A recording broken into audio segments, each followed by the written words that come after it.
औज़ुबिल्लाहिमिनश्शैतानिर्रजीम बिस्मिल्लाहिर्रहमानिर्रहीम। आईसीटी की आज की इस क्लास के अंदर मैं आप सब लोगों को वेलकम करता हूं। स्टूडेंट्स, आज की इस क्लास के अंदर हम लोग डिस्कस करेंगे इंफॉर्मेशन टेक्नोलॉजी को।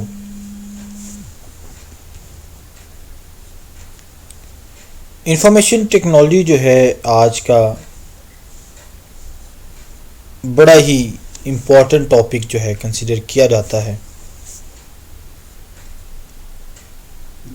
उसकी क्या वजूहात हैं,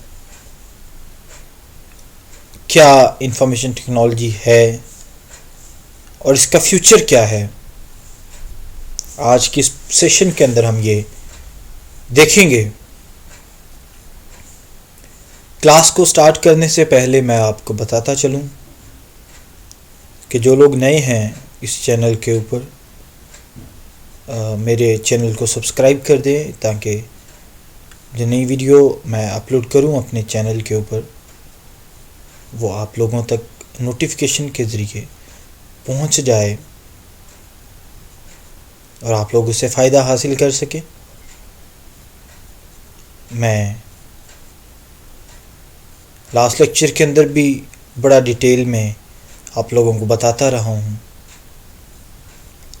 कि सॉफ्टवेयर इंजीनियरिंग क्या है। बेसिकली ये जो टॉपिक है ये सब टॉपिक है। दो टॉपिक्स थे हमारे, अगर आपको याद हो कोर्स आउटलाइन के हिसाब से। एक हमारा टॉपिक था जो वो ओवरव्यू ऑफ सॉफ्टवेयर इंजीनियरिंग और दूसरा जो है एंड इंफॉर्मेशन टेक्नोलॉजी। तो लास्ट लेक्चर के अंदर हमने सॉफ्टवेयर इंजीनियरिंग को देखा। जिन लोगों ने मेरी वो वीडियो नहीं देखी मेरे चैनल पे मौजूद है, अब वहाँ पे जाके उसको देख सकते हैं। सेकंड पोर्शन आज हम इस लेक्चर के अंदर कवर करेंगे। तो चलिए स्टार्ट करते हैं। बिस्मिल्लाहिर्रहमानिर्रहीम। What is information technology? Basically कुछ ऐसे प्रोसेसेस हैं, कुछ ऐसी एप्लीकेशंस हैं जिन्हें यूज़ किया जाता है टू क्रिएट न्यू मेथड्स। क्यों?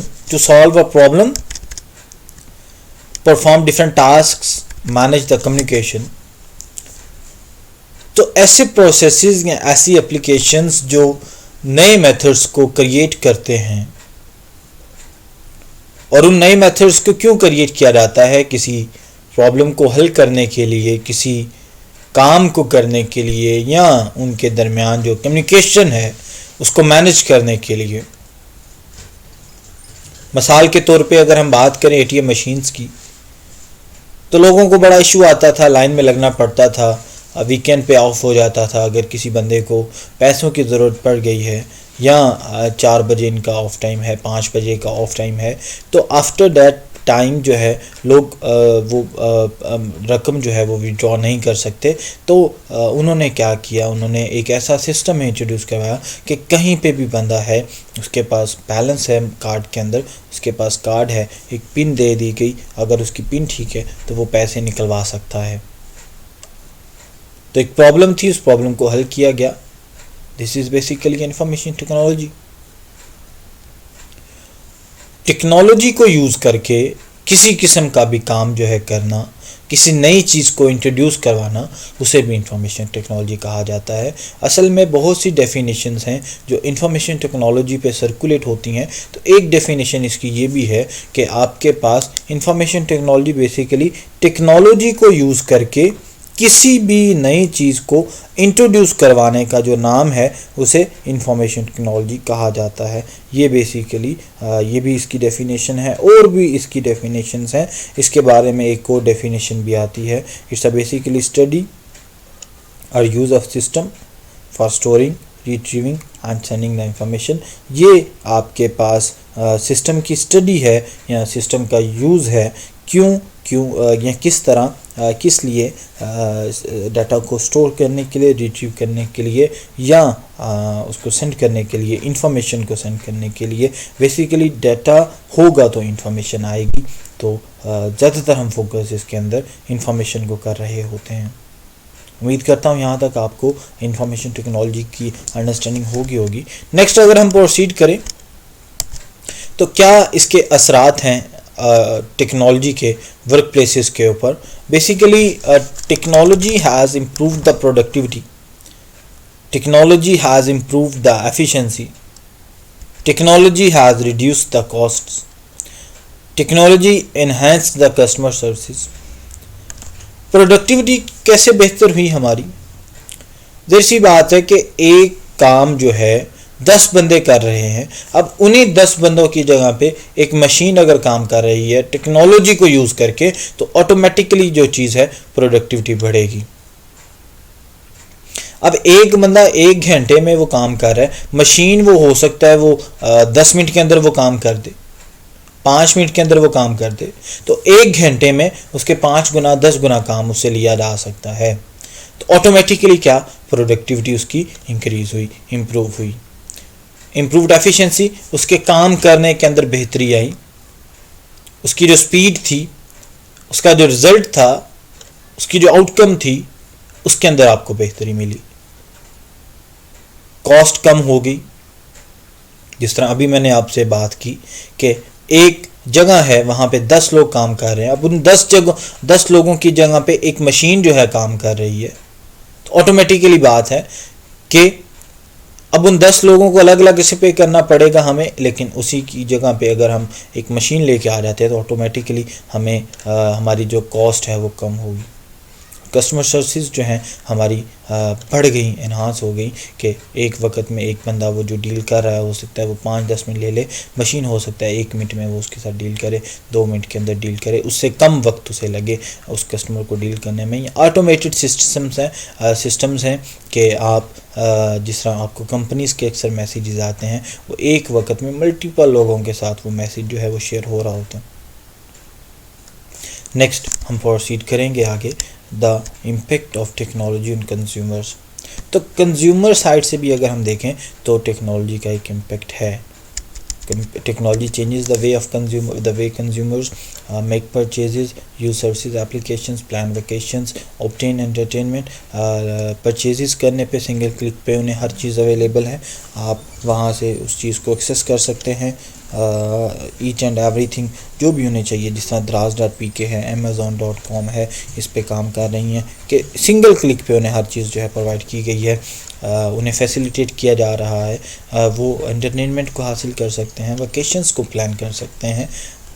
सर्विसेज जो एप्लीकेशंस हैं, जो ऑनलाइन सर्विसेज हैं, उन्हें वो एक्सेस कर सकते हैं। आजकल नेट बैंकिंग का ज़माना है, आप घर बैठे अपने बिल्स जो हैं पे कर सकते हैं, आप परचेजेस कर सकते हैं on a single click. Biggest technology challenge for the business, जो टेक्नोलॉजी के लिए बिज़नेस के लिए पर्सपेक्टिव से अगर हम देखें तो क्या क्या चैलेंजेस हमें फेस करने पड़ते हैं। Keeping pace with the new technology in the new competitive environment, हमें अपनी जो पेस है, जो नई टेक्नोलॉजी है, उसके साथ साथ इन्वायरमेंट को देखते हुए उसे कम्पिटिटिव रखना चाहिए, बरकरार रखना चाहिए। फॉर एग्जांपल हम 4G पे मूव हुए हैं, तो हमारे सिस्टम पहले 2G 3G पे थे, तो ऐसा नहीं है कि 4G पे हमारे सिस्टम आए तो वो उसके कंपैटिबल ही ना हो। जो नई चीज़ इंट्रोड्यूस करवाएं, जो नई टेक्नोलॉजी हमें इंट्रोड्यूस करवाएं, तो सिस्टम्स हमारे इस कैपेबल होने चाहिए, इस एबल होने चाहिए कि वो इस काबिल होने चाहिए कि वो उसके साथ उसके रिक्वायरमेंट्स को मीट करें और उसके पैरेलल वो चलें। इंफॉर्मेशन टेक्नोलॉजी, असल में जो डेफिनेशन है इंफॉर्मेशन टेक्नोलॉजी की वो ये है कि it's a basically branch of technology, the study and the application of the data and the processing। अब किसी भी डाटा या प्रोसेसिंग की स्टडी है, किन किन चीज़ों के बारे में? ऑटोमेटिक एक्विजिशन है कि वो ऑटोमेटिकली डाटा कैसे लेता है, जिस तरह ऑनलाइन जो आप किसी चीज़ का अकाउंट बनाते हैं तो वो डाटा ऑटोमेटिकली उनकी डाटाबेसिस के अंदर स्टोर हो जाता है। उनको अलग से स्टोर करने की ज़रूरत नहीं पड़ती। स्टोरेज है, मैनिपुलेशन है, मैनेजमेंट है, मूवमेंट है, कंट्रोल है, डिस्प्ले है, इंटरचेंज है, ट्रांसमिशन है और रिसेप्शन ऑफ डाटा है, and the development and the use of hardware software procedure associated with this processing. तो ये बेसिकली मेन चीज़ है। आपके पास जो इंफॉर्मेशन है वो कैसे हासिल हो रही है, वो कैसे स्टोर किया जा रहा है, उसे कैसे मैनिपुलेट किया जा रहा है, उसे कैसे मैनेज किया जा रहा है, उसे कैसे मूव किया जा रहा है, वो सारी की सारी चीज़ें जो हैं basically recording to the information वो इंफॉर्मेशन टेक्नोलॉजी के अंदर डील किया जाता है। अब जाहिर सी बात है, इन इंफॉर्मेशंस को स्टोर करवाने के लिए, मैनिपुलेट करवाने के लिए, मूव करवाने के लिए आपको किसी किस्म के हार्डवेयर, सॉफ्टवेयर या प्रोसीजर्स की ज़रूरत पड़ेगी। तो वो सारे के सारे भी इंफॉर्मेशन टेक्नोलॉजी के अंदर ही आएंगे। बड़ा ही ज़रूरी है, इसका एक मॉडल है, model of an information system. Data है आपके पास, हार्डवेयर सॉफ्टवेयर हैं, उसमें से जब पास होगा तो आपको किसी न किसी किस्म की इंफॉर्मेशन जो है मिलेगी। लोग इसमें इन्वॉल्व होते हैं, डिफरेंट प्रोसीजर्स जो है आप इम्प्लीमेंट कर रहे होते हैं और डाटा जो है आपका स्टोर भी करवाया जाता है फॉर फ्यूचर यूज़।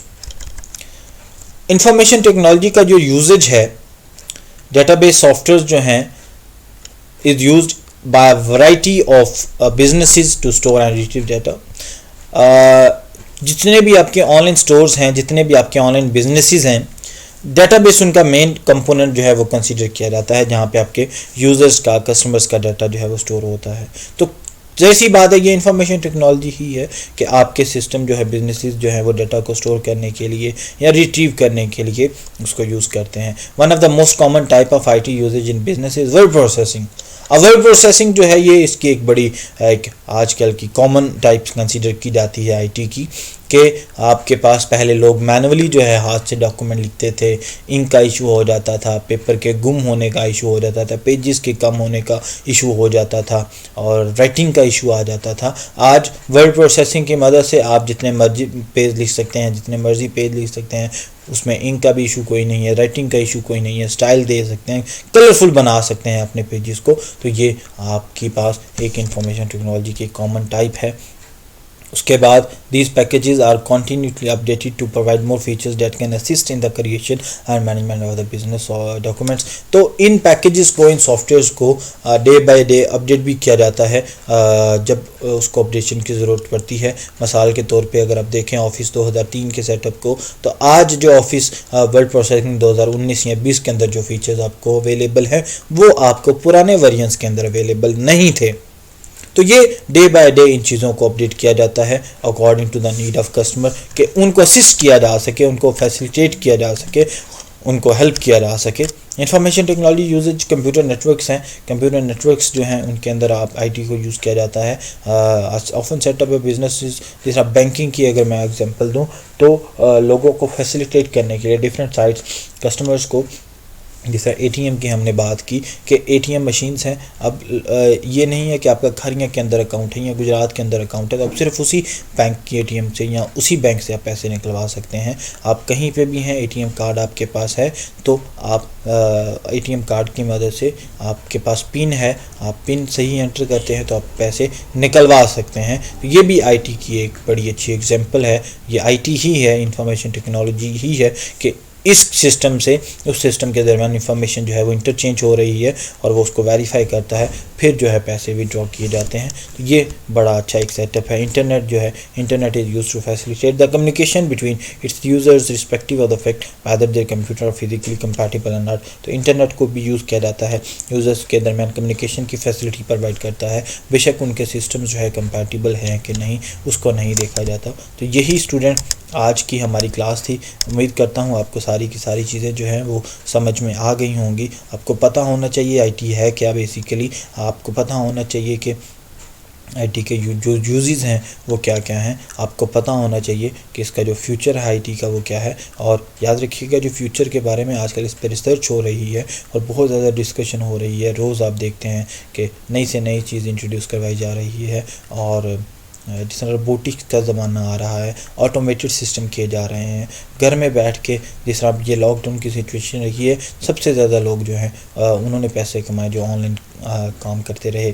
फाइवर पे है, फ्रीलांसिंग पे है, अपवर्क पे है। तो ये सारी की सारी चीज़ें जो हैं आप लोगों ने आईटी से सीखी हैं। आईटी बेसिकली नाम इसी चीज़ का है, टेक्नोलॉजी को यूज़ करके किसी नई चीज़ को इंट्रोड्यूस करवाने का नाम आईटी ही है। अगली क्लास तक के लिए अल्लाह हाफिज़, दुआ में याद रखिएगा।